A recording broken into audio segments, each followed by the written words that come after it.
Salut à tous, on se retrouve aujourd'hui pour parler du FC Barcelone en ce samedi 17 septembre et on commence aujourd'hui avec le match du jour. Donc c'est pour ça que la vidéo sort tôt aujourd'hui parce que cet après-midi le Barça joue à 16h15. Donc c'est pour ça que je sors tôt la vidéo pour que vous puissiez regarder la vidéo avant cette rencontre pour avoir les infos d'avant-match. Donc le Barça reçoit l'équipe de Elche, c'est cet après-midi à 16h15. Donc c'est pour le compte de la 6e journée de Liga. Et on peut voir tout d'abord l'entraînement. Donc c'était hier, vendredi bien sûr, pour préparer ce match. Cet après-midi, on peut voir bien sûr Xavi, on peut voir le crack Pedri, on peut voir aussi de nouveau Pedri, on peut voir aussi Jules Koundé bien sûr qui était en forme hier à l'entraînement où il y avait un magnifique soleil hier du côté de Barcelone. On peut voir Gavi, on peut voir Jordi Alba, Ter Stegen, Ansu Fati, Araujo. Donc voilà toutes les photos de l'entraînement. Donc une prolongation de contrat, ça se fait comme ça parce qu'on en parlera tout à l'heure de la prolongation de contrat de Gavi. Et bien sûr il était à l'entraînement hier. Donc c'était son premier entraînement après sa nouvelle prolongation de contrat. Et bien sûr, il a reçu un petit balotage, quelques tapes dans le dos, on va dire, Gavi, par rapport à sa prolongation jusqu'en 2026 du côté du FC Barcelone. Donc ça, c'est une bonne nouvelle, bien sûr, pour le club. Les talents, bien sûr, Gavi, Pedri et le jeune Baldé. Donc voilà, toutes les photos de l'entraînement, bien sûr, pour ce match. Cet après-midi et les convoqués pour ce Barça Elche cet après-midi. Donc voilà la longue liste de joueurs convoqués pour cette rencontre cet après-midi. Donc un joueur manque les gars, c'est tout simplement Sergi Roberto qui n'est pas dans l'équipe car il souffre d'une légère blessure au talon d'Achille, donc à la cheville. Donc c'est pour ça il est forfait cet après-midi. Sinon tous les joueurs sont disponibles. Vraiment là c'est quasiment l'infirmerie vide. Donc ça c'est une très bonne nouvelle bien sûr pour le club.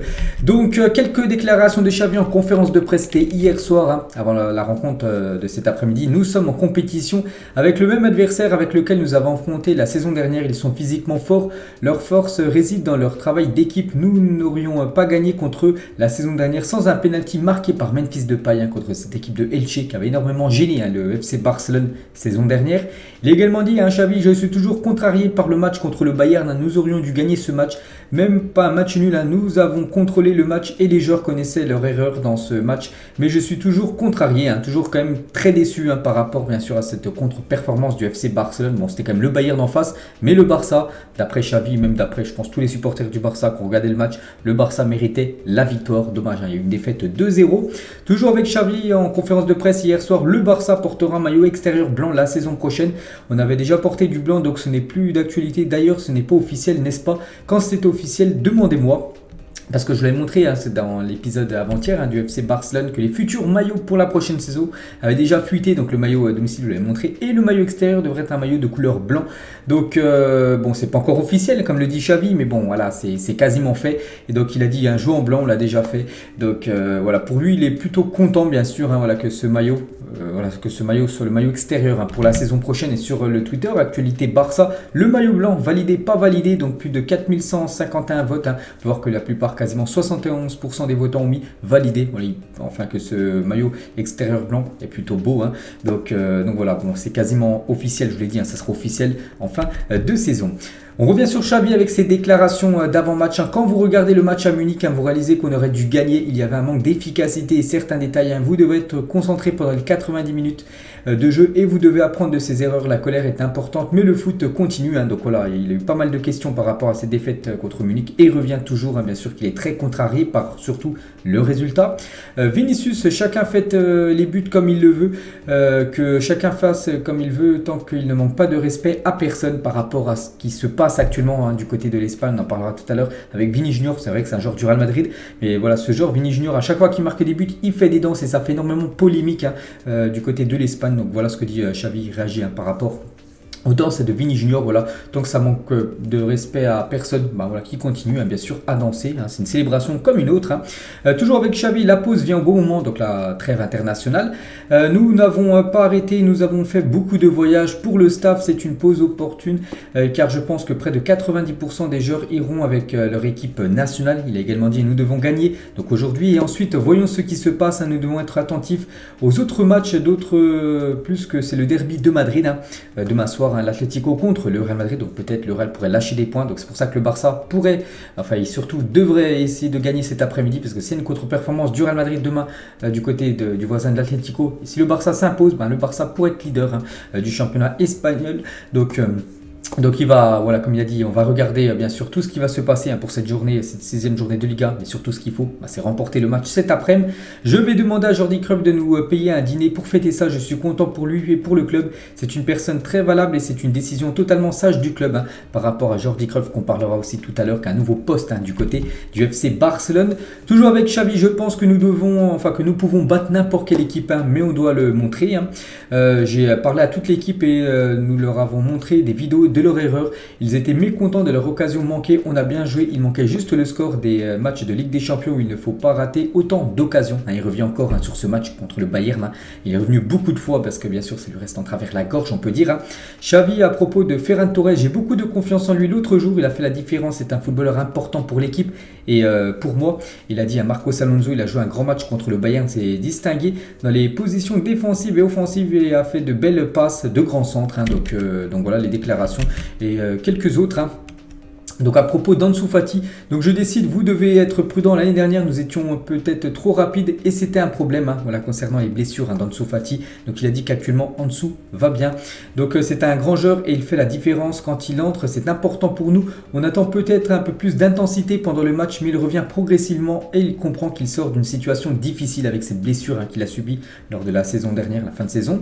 Xavi, à propos du renouvellement de Gavi, c'est une excellente nouvelle. Le plus important la plus importante des nouvelles de la semaine, c'est un leader malgré son âge, il a mûri, il joue fluide, on en parlera tout à l'heure de la prolongation bien sûr du jeune Gavi. Les deux dernières déclarations de Gavi, nous avons décidé de parler à Pablo Torre car il doit jouer après la pause. Nous verrons s'il descend en B, nous déciderons. Donc après la pause internationale. Donc voilà, peut-être Pablo Torre pourrait descendre d'un échelon et jouer avec le Barça Athletic pour avoir plus de temps de jeu parce qu'en équipe première, c'est un peu plus limité. Et Xavi veut que Pablo Torre ait du temps de jeu, bien sûr, pour qu'il prenne de l'expérience en gros. Et à la dernière déclaration de Xavi lors de cette conférence de presse hier, j'alterne les positions entre Dembélé et Rafinha pendant le match selon les sensations que je vois et aussi selon les conditions et la situation de match. Donc voilà, dit Xavi par rapport à Dembélé, il dit qu'il est très content parce que Dembélé c'est convoqué en équipe de France. Je suis content pour Dembouz qui mérite d'être appelé en équipe de France. Il évolue à un excellent niveau. Il nous aide beaucoup quand un sélectionneur vous convoque. C'est que vous faites du bon travail parce qu'on peut voir que Dembélé et Jules Koundé, les deux joueurs du FC Barcelone, sont convoqués pour les deux prochains matchs de l'équipe de France. Une déclaration cette fois-ci de Rodriguez, l'entraîneur de Elche. Il a dit Elche n'a pas gagné de toute son histoire au Camp Nou. Je suis très réaliste et je sais contre qui nous affrontons. Donc voilà le Barça cet après-midi.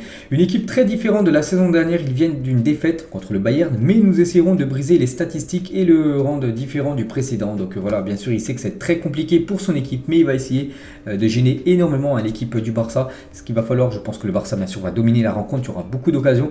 Le plus compliqué, comme dans n'importe quel match, quand tu domines totalement ton adversaire, c'est de marquer ce premier but. Et après, voilà, des fois, ça enchaîne les buts. Donc voilà, il faudrait que le Barça marque un but tôt dans la partie cet après-midi. Et toujours sur cette rencontre, donc le match se joue au Camp Nou. Et une petite info, donc le Barça a renforcé son système médical au Camp Nou afin de répondre à toute urgence les jours de match. Plus de 100 professionnels de santé seront présents pour assurer la sécurité et la santé des spectateurs pendant les matchs. Parce que vous savez que le dernier match à Cadix, vous savez ce qui s'est passé avec le malaise du supporter de Cadix. Donc du côté de Barcelone, ils ont renforcé leur système de sécurité parce que le Camp Nou, quand il y a l'affluence au maximum, c'est plus de quasiment 100 000 personnes. Donc c'est énorme. C'est pour ça qu'il y a quasiment plus de 100 professionnels de santé à travers le stade. Donc ils seront disposés sur 40 points au stade. Ils disposeront de défibrillateurs que les ambulanciers peuvent apporter n'importe où. Un centre sera disponible à la porte 59 dans la zone latérale. 11 autres répartis autour des terrasses, diverses ambulances autour du terrain. On peut voir chaque point. En gros, il y aura des défibrillateurs ou des personnes de santé, bien sûr, pour si quelqu'un a un malaise, que ce soit en tant que joueur ou en tant que spectateur, direct il soit pris en charge, bien sûr, par les professionnels de santé. Donc voilà, bien sûr, c'est essayer d'amener le plus de sécurité possible, bien sûr, lors des rencontres à domicile. Du coup, ce Barça-Elche, c'est cet après-midi à 16h15. Je ferai certainement un débrief à la fin du match, les gars. Je pense regarder la rencontre cet après-midi. Donc après, c'est la trêve internationale et le prochain match, c'est un déplacement du côté de Majorque. Après, il y aura l'Inter Milan, le Celta Vigo, de nouveau l'Inter, cette fois-ci au Camp Nou. Et après, il y aura ce Real Madrid-Barça prévu le 16 octobre prochain. Donc voilà, le gros programme du Barça après la trêve internationale. Et concernant la trêve internationale, on peut voir que par exemple, Frenkie de Jong et Memphis Depay sont appelés avec la sélection néerlandaise. Félicitations de joueurs du Barça qui vont prendre la direction là, des Pays-Bas, bien sûr, pour leurs 2 prochains matchs. Et concernant Ansu Fati, ça c'est un coup dur, parce qu'Ansu Fati, donc il y a eu des déclarations de Xavi, il disait qu'il revenait en forme, mais il n'est pas convoqué avec l'Espagne, il ne jouera pas contre la Suisse et contre le Portugal, les 2 prochains matchs de la sélection espagnole. Et du coup, on peut voir la liste des joueurs du Barça sélectionnés pour la trêve. Donc Ferran Torres, Gavi, Pedri, Busquets, Alba, Garcia, Tenas et Baldé, eux, avec les U21 de la sélection espagnole, Frankie, Memphis avec les Pays-Bas, Koundé, Dembélé avec la France, Ter Stegen avec l'Allemagne, Rafinha avec le Brésil, Lewandowski avec la Pologne, Araujo avec l'Uruguay, Kessié avec la Côte d'Ivoire et Christensen avec le Danemark. Voilà tous les joueurs du FC Barcelone qui partiront là, peut-être cet après-midi, je pense que ça sera la fin du match contre Elche, avec leur sélection bien sûr pour les prochains matchs de la Ligue des Nations ou bien sûr des matchs amicaux pour les Sud-Américains. On va parler de Jordi Cruyff, donc on l'a appris hier, nouveau directeur sportif du club. Voilà la nouvelle fonction du fils de Johan Cruyff, bien sûr la légende, Johan Cruyff. Donc voilà, Jordi Cruyff, son fils, est tout simplement maintenant le directeur sportif du club. Donc il est en poste depuis le 1er juillet dernier et nouvelle fonction pour lui. Et on peut voir maintenant l'organigramme de la direction du Barça. Donc le président, tout en haut bien sûr, le président Juan Laporta, le vice-président Raphaël Just, le directeur football, donc Matteo Alemany. On peut voir le directeur sportif maintenant, c'est Jordi Cruyff, pardon. Donc on peut voir voilà par exemple les commissions déportives. Donc voilà en gros toutes les fonctions dans le staff, on va dire, du FC Barcelone. Donc une petite info en plus bien sûr sur le club. On va parler de ce joueur les gars, Gavi, on l'a dit, enfin on l'avait annoncé, c'est avant-hier qui prolongeait officiellement son contrat jusqu'en 2026, et hier, vendredi, c'était tout simplement sa présentation pour la conférence de presse, tout ça, de Gavi. Donc on va revenir sur tout ce qui s'est passé. Voilà, Gavi, prolongation jusqu'en 2026. Je suis très heureux de prolonger au Barça, c'est mon rêve depuis tout petit. Nous n'avons jamais douté avec ma famille et mes représentants. N'oubliez pas quand même qu'il y avait Liverpool, le Bayern qui avait des vues sur Gavi vu qu'il est en fin de contrat en fin de saison en 2023. Et du coup, des clubs commencent à s'intéresser à lui vu qu'il est en fin de contrat en fin de saison. Et du coup, voilà, il n'a jamais douté, bien sûr. Lui, dans sa tête, c'était que le Barça. Et du coup, il prolonge avec le FC Barcelone. Je dois beaucoup à la Masia, je le remercie, tout le monde qui travaille à la Masia, bien sûr, le centre de formation Blaugrana où tellement de pépites est sorti bien sûr de ce centre. Donc Gavi, le numéro 186 de la Masia, donc c'est le 186e joueur qui est sorti du centre de formation de la Masia, avoir joué au moins une fois en équipe première, donc félicitations bien sûr au crack Gavi. Donc le jour où j'ai marqué mon premier but pour l'équipe première du Barça restera toujours avec moi. Bon, je me souviens plus c'était contre qui. Il a également dit: je suis très content de la prolongation, c'est quelque chose dont je rêve depuis que je suis jeune. Ma famille, mon agent et moi même sommes toujours clairs sur le fait que nous voulons réussir ici, du côté de Barcelone. Je suis très heureux, j'ai toujours voulu réussir au Barça. Grandir à la Masia est quelque chose d'unique, il faut le vivre. Ils t'apprennent à travailler et à être humble. Donc Laporta aussi une déclaration, c'est un jour historique, voilà, parce que Laporta était là lors de cette conférence de presse. Donc c'est un jour historique pour le présent et pour le futur du Barça. L'état d'esprit de Gavi est exemplaire au club. Depuis longtemps, on dit souvent que c'est un joueur qui donne encore plus que les autres sur chaque ballon, bien sûr, le jeune Gavi. Et Xavi, les gars, qui est en conférence de presse hier, avant le match contre Elche, donc il est revenu aussi sur cette prolongation de contrat de Gavi. La meilleure nouvelle de la semaine, il est spectaculaire. Je dis toujours que c'est un cœur sur pattes. Il est bon quand il revient en arrière, quand il va vers l'avant, à droite, à gauche. Il a mûri depuis son arrivée. Et pour moi, les gars, Gavi, lors du dernier match du Barça contre l'équipe du Bayern, pour moi, c'était le meilleur joueur du FC Barcelone. À seulement 18 ans, bien sûr, le crack Gavi. Donc voilà quelques photos, une photo qu'il a pu mettre sur son compte Instagram. Et on peut voir que beaucoup de joueurs du FC Barcelone l'ont félicité par rapport à sa prolongation, comme Baldé, Pablo Torre, Ansu Fati, Dembélé, même Jules Koundé ou même Aubameyang, son ancien collègue du côté du FC Barcelone. Bien sûr, Aubameyang ne joue plus maintenant du côté du club Blaugrana. Les autres photos du crack Pedri, bien sûr, lors de cette signature, de sa prolongation de contrat avec la Juan Laporta, avec la Masia, tout ça. Donc ça fait plaisir pour ce joueur, bien sûr, qui est au club depuis longtemps. Vraiment un crack, on en parle quand même depuis quasiment 1 voire 2 ans de Gavi. On a tous appris à connaître. Voilà, il a 18 ans et bien sûr il prolonge du côté du club. Donc il n'y a pas si longtemps que ça. C'est vrai qu'il est très très jeune et là il n'y a pas longtemps, bien sûr, il jouait avec les équipes juniors du FC Barcelone. Et n'oubliez pas qu'il a une clause maintenant libératoire à plus de 1 milliard d'euros. Si un club est intéressé pour se l'offrir, donc il y a pas que lui, il y a aussi Ansu Fati, Pedri, Ferran, Arrojo, Rafinha. Donc voilà, tous ces joueurs et Jules Koundé qui ont tous une clause à 1 milliard d'euros, bien sûr. Donc voilà ce qu'on pouvait dire sur le jeune Gavi. Donc il est parti faire quelques autographes à la boutique officielle du club. On peut voir là que beaucoup de filles étaient contentes, bien sûr, pour le jeune Gavi. Une supportrice du Barça, au culot, est allée donner son numéro à Gavi durant les dédicaces. Donc elle a demandé une petite signature en même temps. On peut la voir là en train de tendre un papier. Donc en gros, c'est son numéro de téléphone. Gavi, là, après, on peut le voir là sur son pantalon. Donc après, voilà, ce qui est Gavi a appelé la fille ou pas, ça je ne sais pas, bien sûr. C'est sa vie perso. On va parler cette fois-ci, en clôture à la page prolongation de Gavi, ça c'est la très bonne nouvelle, bien sûr on le sait. On va parler de Lewandowski. Je suis très reconnaissant envers les fans de Munich pour la façon dont ils m'ont accueilli. C'était respectueux, gentil et important pour moi. J'étais à Munich pendant 8 ans, pas 2 ou 3 ans. Vous ne pouvez pas jeter cela ou l'oublier. Donc il est très content que là-bas on l'applaudit bien sûr, et non sifflé, parce que maintenant c'est un joueur de l'équipe adverse, du Bayern Munich. Bon, après sa prestation, c'est que ça n'a pas été une grande prestation de Lewandowski, en espérant qu'il se rachète lors du match retour contre le Bayern Munich, cette fois-ci au Camp Nou. Aubameyang, ancien joueur du FC Barcelone. Donc il a dit à Barcelone: j'ai vécu de grands moments, je suis très fier de mon passage au Barça, je serai toujours reconnaissant à tous les supporters, ils m'ont donné beaucoup d'affection et d'amour lors de son passage 6 mois du côté du FC Barcelone. Un passage, on pense, trop court, c'est vrai qu'on aurait aimé qu'il reste du côté du Barça, mais bon, c'est la réalité du mercato, voilà, des fois il y a des joueurs qui partent. Donc voilà, bonne chance à lui maintenant du côté de Chelsea. L'ailier du Barça, Rafinha, a connu une enfance très difficile et s'est confié avec des mots forts.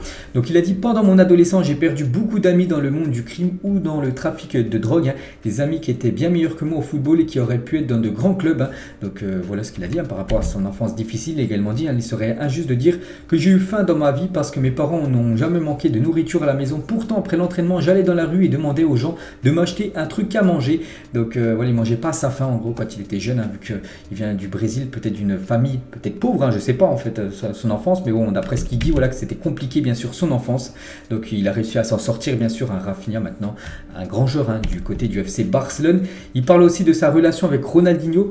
J'ai déjà parlé de la relation de ma famille avec Ronaldinho et c'est l'une de mes idoles qui portait ce maillot. Je ne pouvais pas lui parler avant de signer pour le Barça, mais je suis sûr qu'il m'aurait dit de suivre mon rêve. Mon rêve était de jouer pour Barcelone. Il a réalisé son rêve bien évidemment.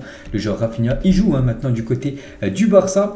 Et Rafinha sur Instagram, par rapport à son compatriote brésilien Vini Junior, qui est un joueur du Real Madrid, mais on en parle voilà, par rapport à ce qui se passe, on en parlé un petit peu tout à l'heure. Je veux voir de la danse, je veux voir de la joie. Donc il a soutenu bien sûr Vini Junior, voilà, de continuer à danser après ses buts. S'il veut danser, voilà, Vini Junior qui danse. Voilà ce qu'a mis Rafinha bien sûr sur son compte Instagram par rapport à Vini. Et c'est vrai que sur Barça Time, donc le football c'est la joie. Et si les joueurs veulent danser après les buts, personne ne peut les arrêter, bien sûr. Voilà, si il faut pas que voilà ce qu'on entend sur Vini Junior, tout ça, qu'il faut arrêter de danser. Par exemple, Koké, un joueur de l'Atlético, a dit qu'il n'a pas intérêt de danser. Vini Junior s'il marque contre l'Atlético demain soir lors du derby. Donc voilà, ça c'est bien sûr, ça parle pas du Barça. Mais c'est un truc qui touche bien sûr un peu tout le monde. Voilà, si les joueurs veulent célébrer les buts en dansant, qui continue bien sûr, c'est l'esprit du football. Donc voilà les gars, tout ce que j'avais à dire aujourd'hui concernant le FC Barcelone. Donc peut-être une autre vidéo aujourd'hui sur le Barça, peut-être le débrief tout à l'heure aux alentours des 18h30, 18h45 à la fin de la rencontre entre ce Barça Elche. Et on espère bien évidemment la victoire. Donc voilà, et demain on se retrouve pour un épisode sur le Real Madrid. Allez, moi je vous laisse, bonne journée à vous, bon match à vous pour ceux qui vont regarder le match, et peut-être à ce soir. Ciao à tous.